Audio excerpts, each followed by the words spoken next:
Good day mga kakabisi. Welcome to Skayans Vlog. As Father of Kai, another day, another mini vlog. Ngayon ay magluluto naman tayong tinulang bangus. Ilagay ko na una dyan yung luya, saka yung bawang, sibuyas. Gisahin lang natin yan. Papalabasin lang natin ang aroma ng luya. Lagay tayo ng kamatis.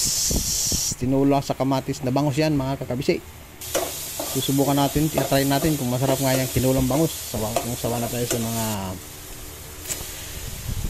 sinigang na bangus. Pero ito, try naman natin itong tinulang bangus. Ang gagawin natin, lagay ko ng ating mga bangus. Isang piraso lang pala yan. Naglagay tayo ng tubig. Lagay kong tubig yan, mainit na. Para mamaya ay kumulo na. Ayan, kumulo na.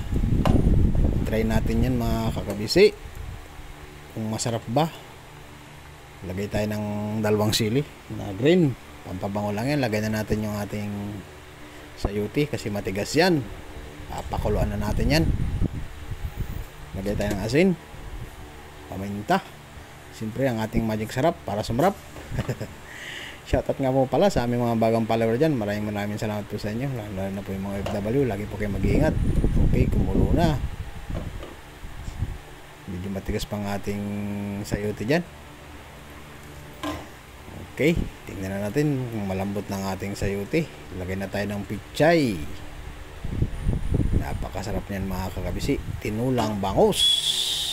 Try natin yan. Kung masarap nga ba ang tinulang bangus natin. Okay. Napakabango mga kakabisi. Napakabango niyan. Okay, luto na. Ano pang hinihintay ninyo? Kumuha kayo ng baho dyan, mga duro, at sabay nyo kami. Maraming salamat.